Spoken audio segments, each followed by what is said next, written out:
విద్యార్థులకు ఏపీ ప్రభుత్వము good news అయితే ప్రకటించడం జరిగింది. ఫీజు రియంబర్స్‌మెంట్ నిధులను విడుదల చేయబోతున్నట్లు తాజా సమాచారం అయితే విడుదల చేసిందనమాట. సో, అయితే ముఖ్యంగా ఇప్పుడు ఏ విద్యా సంవత్సరానికి సంబంధించిన ఫీజు రియంబర్స్‌మెంట్ నిధులను విడుదల చేయబోతుంది. ఈ యొక్క ఫీజు రియంబర్స్‌మెంట్ నిధులు ఏ విద్యార్థులకు వర్తింపు జరుగుతుంది. అండ్ అలాగే ఎవరి బ్యాంక్ ఖాతాలకు ఈ యొక్క నగదనేది జమ చేయబోతున్నారు. ఈ వివరాల గురించి చెప్తాను. దీనితో పాటుగా కొత్తగా ఎవరైనా రిజిస్ట్రేషన్స్ చేసుకోవాలి అనుకుంటే ఈ ఫీజు రింబర్స్మెంట్‌కి సంబంధించి ఏ విధంగా చేసుకోవాలి? ఎక్కడికి వెళ్లి చేసుకోవాలి? కావాల్సినటువంటి డాక్యుమెంట్స్ ఏమిటి? ఈ వివరాల గురించి కూడా చెప్తాను. మీరందరూ తప్పకుండా వీడియోనైతే ఎండ్ వరకు చూసి నా ఎక్స్‌ప్లనేషన్ మీకు నచ్చినట్లయితే లైక్ చేసి అందరికీ కూడా షేర్ చేయకుండా అయితే వెళ్ళొద్దు. సో, మీకు ఎటువంటి డౌట్ ఉన్నా సరే కామెంట్ సెక్షన్‌లో కామెంట్ పెట్టి అయితే తెలియచేయండి. అలాగే మీకు ఏ విద్యా సంవత్సరానికి సంబంధించిన ఫీజు రింబర్స్మెంట్ నిధులు పెండింగ్‌లో ఉన్నాయో ఆ వివరాల గురించి కూడా కామెంట్ సెక్షన్‌లో పెట్టి తెలియచేయండి. దాన్ని బట్టి నేను ముందు రోజుల్లో మీకు ఇన్ఫార్మ్ అయితే చేస్తూ ఉంటాను. ఓకేనా?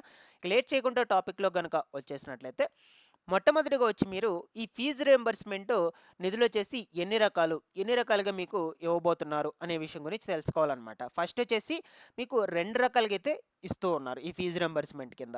ట్యూషన్ ఫీజు ఒకటి, మెయింటెనెన్స్ ఫీజు ఒకటి. RTF, MTF. ఈ ట్యూషన్ ఫీజు అనేది ఏంటంటే కాలేజ్ ఫీజెస్ అనమాట. నేరుగా ఈ యొక్క కాలేజీ యాజమాన్యం ఎవరైతే ఉంటారో వాళ్ళ యొక్క అకౌంట్‌లోకి ఈ ట్యూషన్ ఫీజు అనేది చెల్లిస్తూ ఉంటుంది ప్రభుత్వం. ఇక ఈ మెయింటెనెన్స్ ఫీజెస్ వచ్చేసి ఇవి విద్యార్థుల యొక్క వ్యక్తిగత ఖర్చుల కోసం. ఓకేనా? ఈ యొక్క చిన్న ఖర్చులు బుక్స్ కోసం కావచ్చు, అండ్ అలాగే మీకు ఈ యొక్క స్టేషనరీస్ కోసం కావచ్చు. సో, ఈ యొక్క వ్యక్తిగత ఖర్చులన్నిటి కోసం ఈ ఎంటీఎఫ్ ఫీజెస్ అనేటువంటివైతే చెల్లిస్తూ ఉంది ప్రభుత్వం. ఇవి వచ్చేసి స్టూడెంట్ యొక్క విద్యార్థుల బ్యాంకు ఖాతాల్లోకి నేరుగా అయితే విడుదల చేయడం జరుగుతుందనమాట. ఓకేనా? ఇది బాగా గుర్తుపెట్టుకోండి. ఇకపోతే ఈ యొక్క మెయింటెనెన్స్ ఫీజెస్ ప్రతి సంవత్సరానికి మీకు ఎంత డబ్బులైతే అందజేస్తారు అంటే, ఐటీ విద్యార్థులకొచ్చేసి సంవత్సరానికి 10,000, పాలిటెక్నిక్ విద్యార్థులకు 15,000, డిగ్రీ పై చదువులు చదువుతున్నటువంటి వాళ్ళకు రూ. 20,000 అయితే అందజేస్తారనమాట. ఈ ఎంటీఎఫ్ మెయింటెనెన్స్ ఫీజెస్ వచ్చేసి హాస్టల్స్‌లో చదువుకుంటుంటారు కదా! ఆ విద్యార్థుల యొక్క ఖర్చుల కోసం. హాస్టల్ ఫీజులకి వాటన్నిటికి సంబంధించి. ఓకేనా?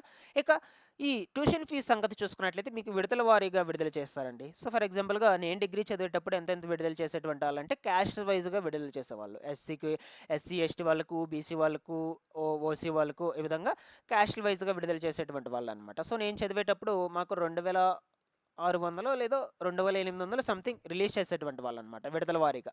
ఓకేనా? సో, మనకు డిగ్రీ, బీటెక్, పాలిటెక్నిక్, ఐటీఐ వీళ్ళందరికీ కూడా సెపరేట్‌గా విడతల వారీగా విడుదల చేస్తారు. ఓకేనా? ఇక ఈ మెయింటెనెన్స్ ఫీజెస్ మీరు పొందాలి అనుకుంటే ఖచ్చితంగా మీకు 75% అయితే హాజరైతే ఉండాలనమాట. హాజరు ఉంటేనే విడుదల చేస్తారు. లేదంటే విడుదల చేయరు. ఇది గుర్తుపెట్టుకోండి. సో, ఈ విధంగా అయితే ఉన్నాయి. మనకు 2 రకాలుగా అయితే విడుదల చేయబోతున్నారు. ఇక మెయిన్ టాపిక్‌లోకి గనుక వచ్చేసినట్లయితే ప్రభుత్వము పెండింగ్‌లో ఉన్నటువంటి ఫీజు రియంబర్స్‌మెంట్ బకాయిలనైతే చెల్లించబోతున్నట్లు తాజాగా అప్డేట్ అయితే రిలీజ్ చేసిందనమాట. రాష్ట్రంలో కూటమి ప్రభుత్వం అధికారంలోకి వచ్చిన నాటి నుంచి ఉన్నటువంటి ఫీజు రియంబర్స్‌మెంట్ బకాయిలను పూర్తి స్థాయిలో చెల్లిస్తాము అని మనకు ముఖ్య ఈ ఈ యొక్క విద్యాశాఖ మంత్రి నారా లోకేష్ గారు స్పష్టం చేయడం అయితే జరిగిందనమాట. ఓకేనా? సో, ఎప్పటినుంచంటే రాష్ట్రంలో కూటమి ప్రభుత్వం అమల్లోకి వచ్చినప్పటి నుంచి ఇప్పటి వరకు ఎవరికైతే పెండింగ్‌లో ఉండి ఇంకా విడుదల కాలేదో వాళ్ళందరికీ కూడా క్లియర్ చేస్తామని చెప్తూ ఉన్నారండి. ఓకేనా? సో, దీనికి సుమారుగా ప్రభుత్వం ఎంత కేటాయింపు చేసిందంటే రూ. 4,200,00,00,000 పెండింగ్‌లో అయితే ఉన్నట్లు సమాచారం అయితే ఉందండి. సో, ఈ రూ. 4,200,00,00,000 పెండింగ్ నిధులన్నిటిని కూడా బకాయిలన్నిటిని కూడా ఆర్థిక వెసులుబాటు చూసుకొని దశల వారీగా విద్యార్థులకు కాలేజీ ఫీజెస్ అనేటువంటివి చెల్లిస్తామని చెప్పడం జరిగింది.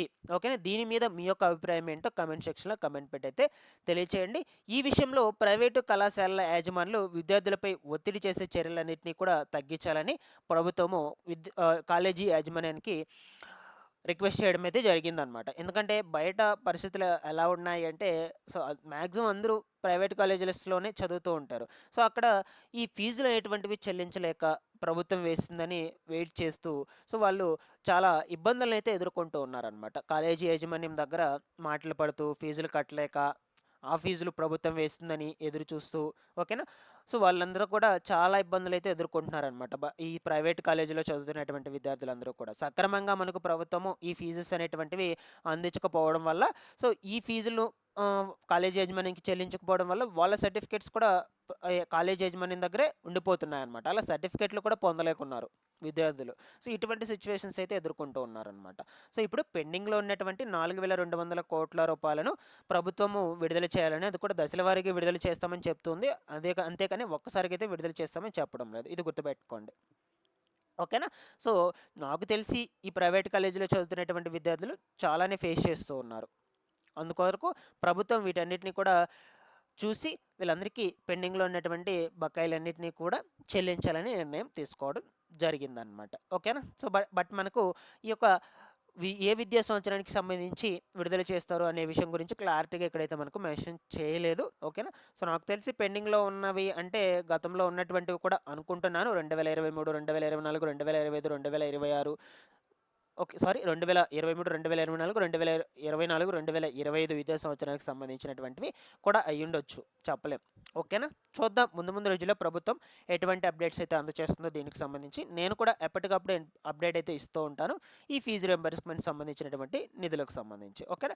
కేవలం మనకు 2024, 2025 విద్యా సంవత్సరానికి సంబంధించి 394 కోట్ల రూపాయలను మనకు విడివిడిగా 6 ఉత్తర్వులైతే ఇచ్చిందనమాట. అంటే ఈ బకాయిలు 394 కోట్ల రూపాయల బకాయిలనైతే చెల్లించాలని కేవలం ఈ 2024, 2025 విద్యా సంవత్సరానికి సంబంధించి మాత్రమే విడుదల చేయాలని ప్రభుత్వము చర్యలు కూడా తీసుకుంటుంది. అది కూడా దశల వారీగా అయితే విడుదల చేస్తుందనమాట. ఓకేనా? సో, ఈ విధంగా అయితే ఉన్నాయండి ఈ ఫీజు రింబర్స్‌మెంట్‌కి సంబంధించినటువంటి ఇన్ఫర్మేషన్. ఇకపోతే కొత్తగా ఎవరైనా రిజిస్ట్రేషన్స్ చేసుకోకుండా ఉన్నట్లయితే తప్పకుండా రిజిస్ట్రేషన్స్ చేసుకోండి. అండ్ అలాగే ఈ 2024, 2025కు సంబంధించిన ఫీజు రింబర్స్‌మెంట్ నిధుల కోసం మీరు ఖచ్చితంగా ఫిఫ్త్ స్టెప్ వెరిఫికేషన్ అనేది చేసుకోవాలన్నమాట. మీ యొక్క కాలేజీల్లో అండ్ అలాగే గ్రామ వార్డు సచివాలయాల్లో. ఈ ఫిఫ్త్ స్టెప్ వెరిఫికేషన్ చేసుకుంటే 2025కు సంబంధించినటువంటి నిధులనేటువంటివి మీకు అందుతాయి. లేదు అనుకుంటే అందవన్నమాట.